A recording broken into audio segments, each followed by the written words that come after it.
Humanity are vermin. You are all of you vermin. Yes, you, vermin. We are polluting the galaxy with our very presence, and we need to stop the holy mission at all costs.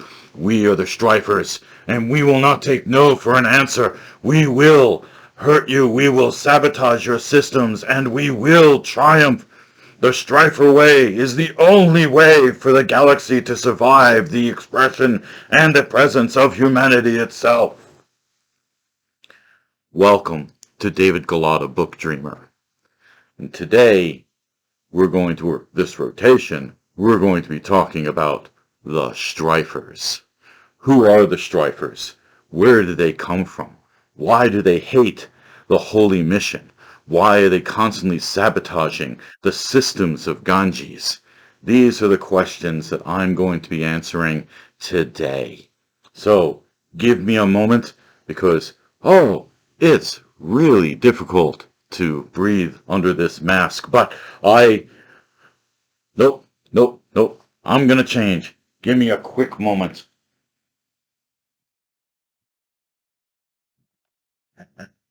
There we go. Yes, it's me. Don't worry, it's still me. Excuse me while I get my glasses on. Ah, yes, the Strifers. Rat masks, green robes. They are the scourge of the sectors of Ganges. Constantly sabotaging systems, constantly breaking into the broadcasts and making things miserable for everyone. They hate the holy mission of terraforming worlds for colonists because they hate the idea that humanity will spread throughout the galaxy, bringing war, pestilence, and oppression with them.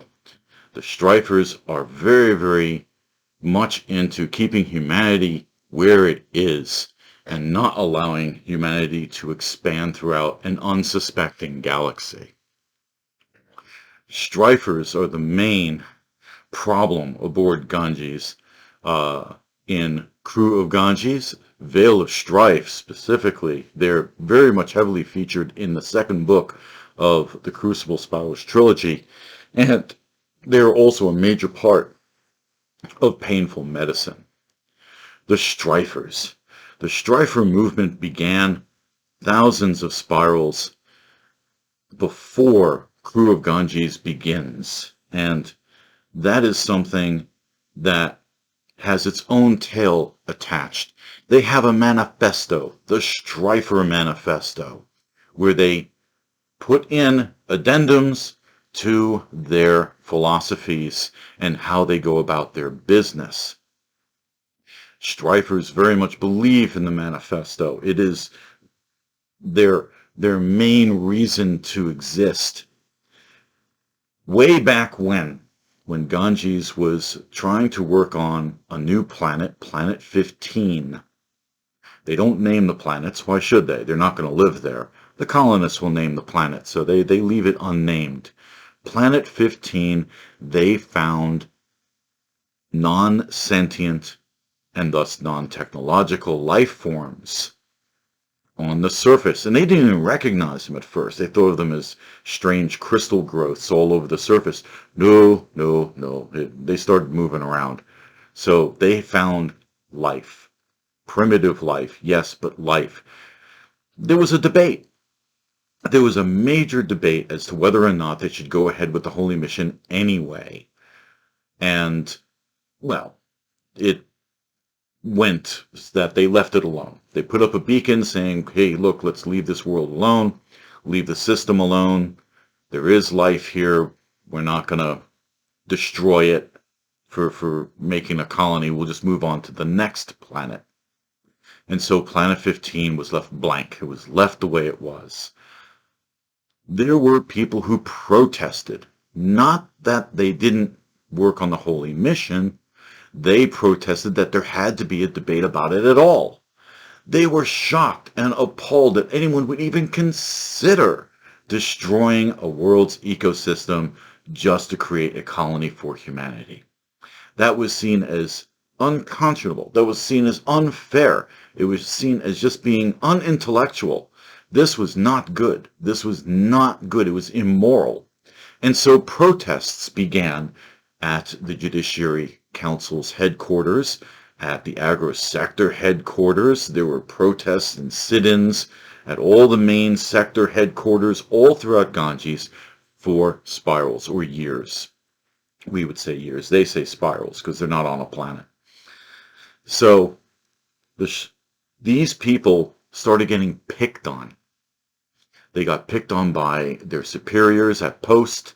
They got picked on by their neighbors in their communities. Even their children got bullied at school, even though the bullies were reprimanded and, notices were put on their permanent records and all of that. And they were told they shouldn't do that. It happened anyway. It happened anyway. It got to the point where the protesters started wearing carnival masks in order to protect their identity, so that even the AI didn't actually know who was protesting. They felt that Naga had betrayed them, that the AI had betrayed their identity to their superiors. In some cases, this was true because some of the protesters became a little vehement. For the most part, these protests were polite. They were not violent at all. There was no rioting. But once the masks came on, things got heated. And it got to the point where the Strifers eventually were forced to live between the levels of the ship in what's called the below decks, where all the machinery is, where the cabling is, where all the conveyors are, where, all the water mains exist. These are the lost sections. Only maintenance goes in there because, something broke down. They got to change out a relay or something like that. And these people were then forced into the below decks and disappeared. They disappeared for a long time, for generations. They lived and learned how to survive on the leavings of everyone else. Then they started coming out. They started breaking into the broadcasts that are on the wall screens. And even at the post, even the bridge started getting broadcasts from the Strifers interrupting their systems. The Strifers were now wearing lurid green robes, and they were wearing rat masks to protect their identity, so that no one knew who they were. Even though they were in the below decks, some of them were still above the surface. Some of them were still in their communities, working secretly behind the scenes and bringing medicine, food, and other necessities to their fellow Strifers. The Strifers started making wild accusations, saying that the Holy Mission was a human plot to take over the galaxy and to spread all the ills of humanity, including violence, warfare, pollution, oppression. All of that was part of their new Strifer manifesto. They refused to be polite. They were known for cursing and known for saying the most vile things on the broadcast, not caring who saw them or who was offended. The Strifers were absolutely uncivilized on these broadcasts. And still, they were ignored. Still, the sectors didn't care. Okay, a few malcontents, what's the big deal? A couple more generations went by, and the Strifers became more and more heated and more angry. They started passing down the masks as a rite of passage.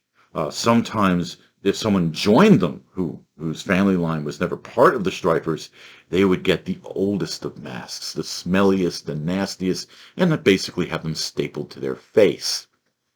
Strifers are also known for not ever taking off their masks now. Not for anything, not for eating, not for sleeping, nothing. They keep the masks on. So the Strifers started sabotaging things. At first it was little bits and pieces. It was mostly graffiti or, breaking a wall screen, which is not easy. Spilling, junk all over, cargo floors, or messing with the below decks so that the conveyors didn't work well, or, things like that. They started sabotaging minor systems. They didn't actually want to kill anyone. They only wanted to be heard and be allowed to openly debate without repercussions. That evolved. Over time, it became worse and worse and worse. By the time Crucible of Ganges begins, as the first book for the Crucible Spirals Trilogy, the Strifers began resorting to violence. They started sabotaging medical equipment. They started actually setting off explosives. They started destroying things. And thus, the book begins. The Strifers have a very unique culture. They are very mysterious, especially in the first book. Veil of Strife, which is the second volume of the Crucible Spirals Trilogy, gives us a greater view of what it's like to live as a Strifer.